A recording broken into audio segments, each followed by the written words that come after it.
Igor Jesus estreia com um gol e jogadores do Botafogo evitam tragédia. Dívida com o Flamengo pode atrapalhar a compra de Hugo Souza pelo Corinthians. STJD rejeita pedido do Vasco e Corinthians e mantém datas da Copa do Brasil. Ídolo do Fluminense anuncia aposentadoria em 2025. Tudo isso e muito mais no vídeo de hoje. Eu sou o Alvin, bora pras notícias. Brasil vence e é salvo por jogadores do Botafogo. Podemos dizer que a seleção brasileira fez uma virada gloriosa, já que o Brasil venceu o Chile lá em Santiago por 2-1 de virada com 2 gols de jogadores que são do Botafogo, Igor Jesus e Luiz Henrique. Os atacantes foram os principais destaques da seleção em uma partida que não teve brilho quase nenhum. O time de Dorival saiu atrás do placar com apenas 1 minuto de jogo, numa falha ali estranha de Danilo, que não acompanhou Vargas, que fez o gol de cabeça. O Brasil buscou empate no final do primeiro tempo com Igor Jesus e a virada logo lá no finalzinho numa jogada individual de Luiz Henrique. O Brasil dá um salto importante na tabela das eliminatórias para a Copa do Mundo de 2026 com essa vitória. A seleção brasileira entrou em campo na 7ª posição ali na repescagem para a Copa do Mundo, mas com a vitória pulou para 4º lugar. Já o Chile, que jogou contra o Brasil, segue na penúltima colocação das eliminatórias, com apenas 5 pontos. O gol marcado por Igor Jesus nesse jogo contra o Chile, além de ser uma marca importante para o próprio jogador, é uma marca muito importante também para o Botafogo. A última vez que um atleta do Botafogo fez gol em Copas do Mundo foi Bebeto, lá em 1998,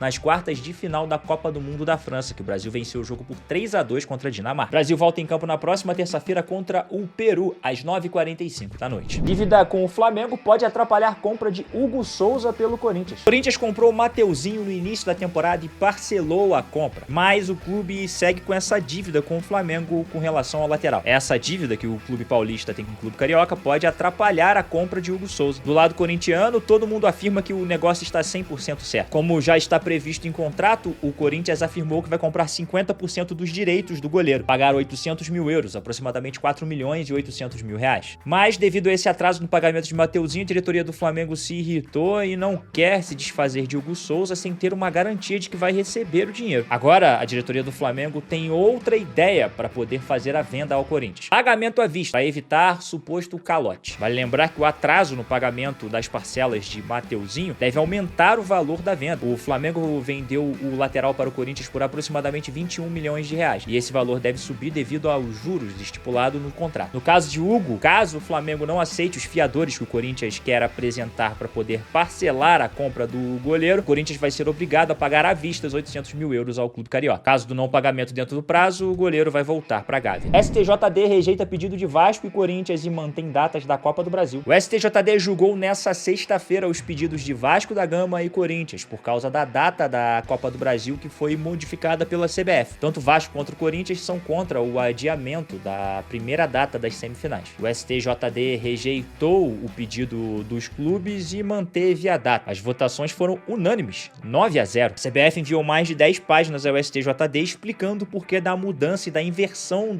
das datas do jogo. A CBF concorda com o Flamengo e Atlético Mineiro no pedido das alterações. A entidade não se manifestou no julgamento. Toda essa história extracampo só gera um clima mais quente ainda, para as semifinais e para os jogos de volta da Copa do Brasil. Nos jogos de volta, o Vasco recebe o Atlético Mineiro dentro de São Januário, tendo que vencer o jogo para poder se classificar. O Vasco precisa vencer por 2 gols de diferença para se classificar e 1 gol de diferença levaria o jogo para os pênaltis. Outro lado, caso parecido. O Flamengo joga pelo empate, perdendo o jogo por 1 gol de diferença, a partida seria disputada nos pênaltis. Vasco e Galo jogam no dia 19, no sábado. Corinthians e Flamengo jogam no dia 20, no domingo, às 4 horas da tarde. Ídolo do Fluminense anuncia aposentadoria em 2025. Em suas redes sociais, Felipe Melo confessou que pretende se aposentar no final da temporada de 2025. O zagueiro, que tem contrato com o tricolor carioca até o final dessa temporada, quer renovar o contrato para poder jogar o Super Mundial de Clubes. Atualmente, ele é reserva da equipe comandada por Mano Menezes. Obviamente, ainda não comecei a minha transição. Ainda quero, apesar de ter contrato até dezembro, quero e sonho muito em renovar o contrato com o Fluminense e jogar o Mundial. Mas a decisão já está tomada,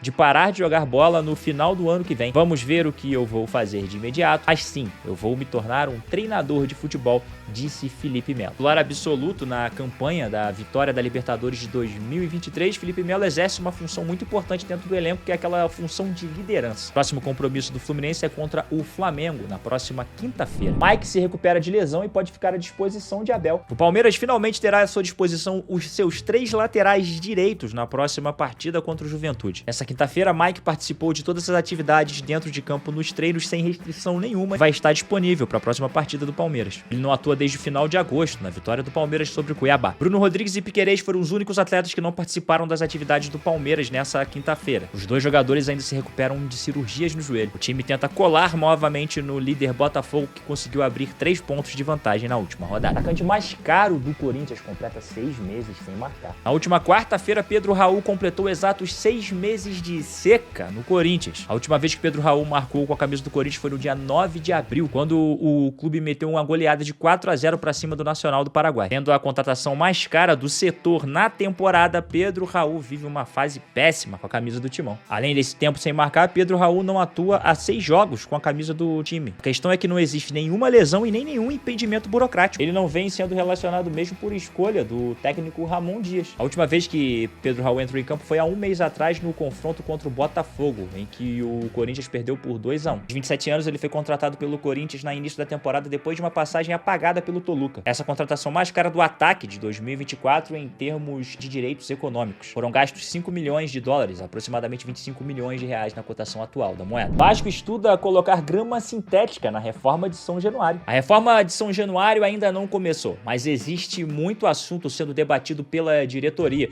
E um dos debates é sobre a grama, que hoje é 100% natural no estádio. Mas isso deve mudar. Vasco avalia trocar para grama sintética ou híbrida. Na visão da diretoria, isso aumentaria os custos da obra, mas eles identificam que a longo prazo isso é benéfico ao Vasco. O clube analisa muito os exemplos que tem, por exemplo, do Nilton Santos com o Botafogo, da Arena MRV com o Atlético Mineiro. O gramado ruim da Arena MRV vem prejudicando e muito o Galo nas competições. Já o Botafogo não tem problemas quando o assunto é gramado dentro do Nilton Santos. Atlético Paranaense tenta fugir da maldição do centenário. O ano do centenário parece que é um grande fantasma na vida dos clubes brasileiros. Vasco e Fortaleza são duas raras exceções que tiveram sucesso no ano que é tão comemorado pelos torcedores e pelos clubes. O Furacão comemorou o seu centenário no dia 26 de março. O ano começou até de forma positiva, já que eles foram campeões do Campeonato Paranaense. Apesar de ter conquistado o Campeonato Paranaense, o clube está longe de superar as expectativas dos seus torcedores e também da própria diretoria. A proximidade do clube na zona de rebaixamento e a eliminação na Copa do Brasil e também na Copa Sul-Americana trouxeram essa questão da maldição do centenário. E a grande verdade é que essa maldição já afetou vários clubes, como eu já falei por aqui. A lista de quem sofreu bastante no ano do centenário é grande, tá? Botafogo, Curitiba, Cruzeiro, Flamengo, Palmeiras e Grêmio. Como eu falei, grandes exceções são Vasco e Fortaleza. E você que nos assistiu até aqui, o que você achou das notícias de hoje? Não esquece de deixar a sua opinião aqui nos comentários, pois ela é muito importante pra gente.